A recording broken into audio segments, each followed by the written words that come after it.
Zoom లో join అవుతారు. శేషు గారు, జయరామ్ గారికి ముందుగా ఐన్యూస్ తరపు నుంచి గుడ్ ఈవినింగ్ అండి. వంశీ నమస్తే.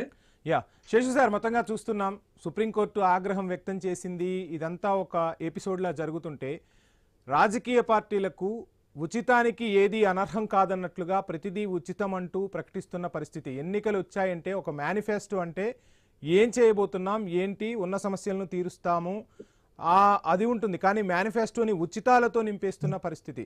సో ఎలా చూడాలి? అసలు భారతదేశంలో ఉచితాలు లేకుండా రాజకీయ పార్టీలు, ఉచిత పథకాలు లేకుండా రాజకీయ పార్టీలు అధికారంలోకి వచ్చే పరిస్థితులు లేవా? ఏం జరుగుతుంది? వంశీ, అందరికి నమస్కారం. ఈ ఉచితాల పైన, ఫ్రీ బీస్ పైన ఒక దశాబ్దం పైగా దేశంలో పెద్ద ఎత్తున చర్చ జరుగుతుంది. ఎవరికి అలా ఇయ్యొద్దు అనేటటువంటి ఒక వాదోపవాదంలో ఒక డిబేట్ అయితే పెద్ద ఎత్తున జరుగుతుంది. అయితే ఏది ఉచితము, ఏది ఉచితం కాదు అనేటటువంటి అంశం కూడా పరిగణలోకి తీసుకోవాల్సినటువంటి అవసరం ఉంది. తర్వాత ఇప్పుడు ఈ ఉచితాల పైన సుప్రీంకోర్టు ఆదేశాలు ఏమి ఇవ్వలేదు. సమీక్ష చేసుకోండి, ఇలా ఉంటది అనే సూచనలు చేయగలుగుతుంది. కానీ ఒక రాష్ట్ర ప్రభుత్వానికి మీరు ఇట్లాంటి ఉచితాలు ఇవ్వద్దు అనేటటువంటి ఒక ఆర్డర్స్ పాస్ చేసేటటువంటి అలాంటి విషయాల్లో సుప్రీంకోర్టు పరిమితులు ఉన్నాయి. కాబట్టి సుప్రీంకోర్టు కూడా దీన్ని ఇలా బాగలేదు, ఇట్లా మీరు ఇస్తే ఎలా అనేటటువంటి వ్యాఖ్యలకు మాత్రమే పరిమితం అవుతుంది. అయితే ఈ ఉచితాలను సామాజిక భద్రత కోసం ఇవ్వాల్సినటువంటి పార్టీలు, ప్రభుత్వాలు మిస్యూజ్ చేస్తున్నాయి. ఏం చేస్తున్నాయి? ఓటు బ్యాంకు కోసం, ఓట్ల కోసమే ఈ ఉచితాలను ప్రకటిస్తున్నట్లుగా మనకు కనపడుతుంది. అసలు ఉచితాల ఉద్దేశము, ఫ్రీబీస్ ఉద్దేశం ఏంటంటే ఈ అందుకోలేనటువంటి వాళ్ళకి, కింది స్థాయి వాళ్ళకి ఒక సామాజిక భద్రత కల్పించటానికి పెట్టినవి. కానీ వాటి అర్థం మార్చేసిన రాజకీయ పార్టీలు, వాటి అర్థం మార్చేసినటువంటి ప్రభుత్వాలదే బాధ్యత అనేటటువంటి విషయాన్ని మనం గమనించాలా. ఇక విషయంలోకి వస్తే వాళ్ళ సుప్రీంకోర్టు తమిళనాడు ప్రభుత్వం తీసుకున్నటువంటి ఉచిత విద్యుత్ పైన చేసినటువంటి ఒక కామెంట్స్, ఎలా మీరు ఎలాంటి నిబంధనలు లేకుండా, ఎలాంటి పరిమితులు లేకుండా అందరికీ ఉచిత విద్యుత్ ఇస్తారు. ఒకవేళ మీరు అట్లా ఇచ్చుకుంటూ పోతే సామర్థ్యం లేని వారికి, చెల్లింపు సామర్థ్యం లేని వారికి ఇస్తే పర్వాలేదు, కానీ మీరు అందరికీ ఆర్థిక స్థాయిలు ఏమీ పరిగణలోకి తీసుకోకుండా అందరికీ ఉచిత విద్యుత్ అంటే పంచుకుంటా పోతే పైసా మిగలదు. పంచుకుంటూ పోతే పైసా మిగలదు. మీరు ఇలా పంచుకుంటూ పోతే అభివృద్ధి కార్యక్రమాలను చేపట్టడానికి ఒక్క పైసా మిగలదు అనేటటువంటి కొన్ని వ్యాఖ్యలు చేసినటువంటి సందర్భం. అయితే ఇది ఏంటది? ఒకనాడు రాజశేఖర్ రెడ్డి గారు తెలంగాణలో, ఉమ్మడి ఆంధ్రప్రదేశ్ లో ఎన్నికలు జరిగేటప్పుడు 2004లో 2003లో తను ఒక హామీ ఇచ్చారు, వ్యవసాయానికి ఉచిత విద్యుత్ అని అన్నారు. ఆ రోజు పెద్ద ఎత్తున చర్చ జరిగింది వంశీ.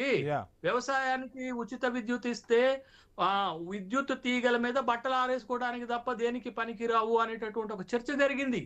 కానీ ఎందుకు ఆ రోజు ఆ నిర్ణయం తీసుకోవాల్సి వచ్చిందంటే, తెలంగాణ మొత్తం దేశంలోనే రైతుల ఆత్మహత్యలో నెంబర్ 1 స్థానంలో ఉన్నటువంటి నేపథ్యంలో ఉమ్మడి ఆంధ్రప్రదేశ్ ఆ నిర్ణయం తీసుకోవటం అది సహేతుకమైంది.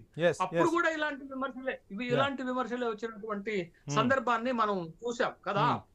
అయితే ఇప్పుడు తమిళనాడులో జరుగుతున్నది ఏంటంటే, తమిళనాడు వెల్ఫేర్ స్టేట్, చాలా పెద్ద ఎత్తున వెల్ఫేర్ కార్యక్రమాలు అమలు జరిపేటటువంటి రాష్ట్రాల్లో తమిళనాడు ఒకటి. ఎట్ ద సేమ్ టైమ్ ఒక సందర్భంలో టాప్ 5 స్టేట్స్ లో అప్పులు ఉన్నటువంటి స్టేట్ లో తమిళనాడు కూడా ఒకటి ఉంది. అంత పెద్ద శేషు సార్, అసలు ఉచితాలంటేనే తమిళనాడు గుర్తొచ్చిన పరిస్థితి. దక్షిణాదిలో అయితే జయలలిత టైం నుంచి కూడా మనం చూసాం, కుక్కర్లు ఇంట్లో, టీవీల దగ్గర నుంచి పిల్లలకి ల్యాప్టాప్ల దగ్గర నుంచి ప్రతిదీ అందించిన పరిస్థితి లేదు వంశీ. అమ్మ క్యాంటీన్స్ పెడితే అక్కడ పెద్ద దుమారమే లేగింది. కానీ తమిళనాడులో అమ్మ క్యాంటీన్ ద్వారా ఎంతమంది పేద ప్రజలకి అక్కడ మేలు జరిగిందో అదే మోడల్లో మీరు ఆంధ్రప్రదేశ్ ప్రభుత్వంలో చంద్రబాబు నాయుడు అన్నా క్యాంటీన్లు అనేటటువంటి ఒక పథకాన్ని తీసుకొచ్చిన సందర్భం. అందుకే తమిళనాడు మనం ఓవరాల్ గా చూస్తే ఒక వెల్ఫేర్ స్టేట్ గా చూడాలి. కానీ ఇవాళ ఏమైంది, అక్కడ తమిళనాడులో ఒక రాజకీయంగా ఫుల్ కాంపీట్ పెరిగింది. అటు బీజేపీ, ఇంకో పక్క వికే విజయ్ పార్టీ, ఒక పక్క ఏడిఎంకే, ఇంకొక పక్క డిఎంకే పెద్ద ఎత్తున ఓటర్ల పైన హామీలు గుప్పించేటటువంటి కార్యక్రమంలో ఇటీవలనే ఏడిఎంకే ఒక హామీ ఇచ్చింది. ఎంత హాస్యాస్పదంగా ఉంది. హామీ వంశీ మీతో పంచుకుంటాను. ఈ తెలంగాణ రాష్ట్రంలో మహిళలకు ఉచిత బస్సు ప్రయాణం, ఇది కేజ్రీవాల్ ఢిల్లీలో అమలు చేసినటువంటి ఒక పథకము. తర్వాత తెలంగాణ ప్రభుత్వం తీసుకొచ్చింది.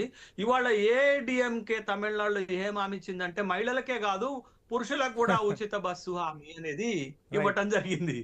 దాని తర్వాత కార్డు ఉన్నటువంటి ప్రతి ఉమెన్ కి అక్కడ ప్రతి నెల 2,000 రూపాయలు ఇస్తామంటున్నారు.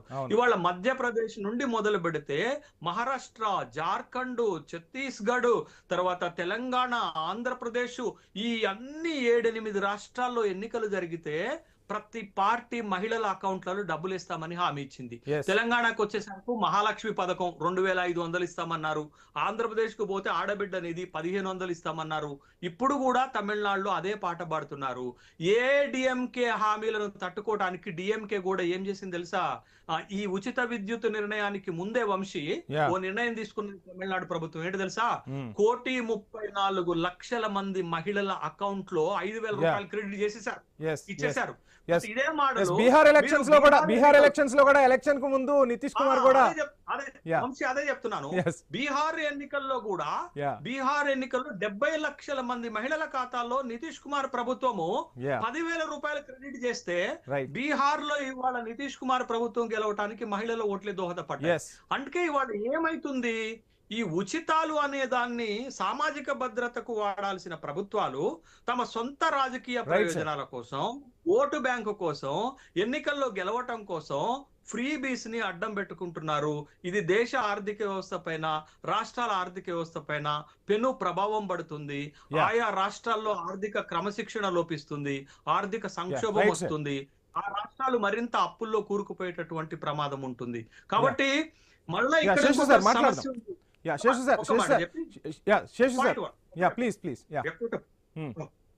ఇప్పుడు ఏంటంటే ఈ ఉచితాలు కూడా నిజమైన పేదలకు అందట్లేదు. మాట్లాడదాం సార్ ఇదే అంశం గురించి. ఒకసారి మనం జయరామ్ గారి వాయిస్ కూడా తీసుకుందాం. జయరామ్ గారి వాయిస్ తీసుకునే ముందు షార్ట్ బ్రేక్. Stay tune.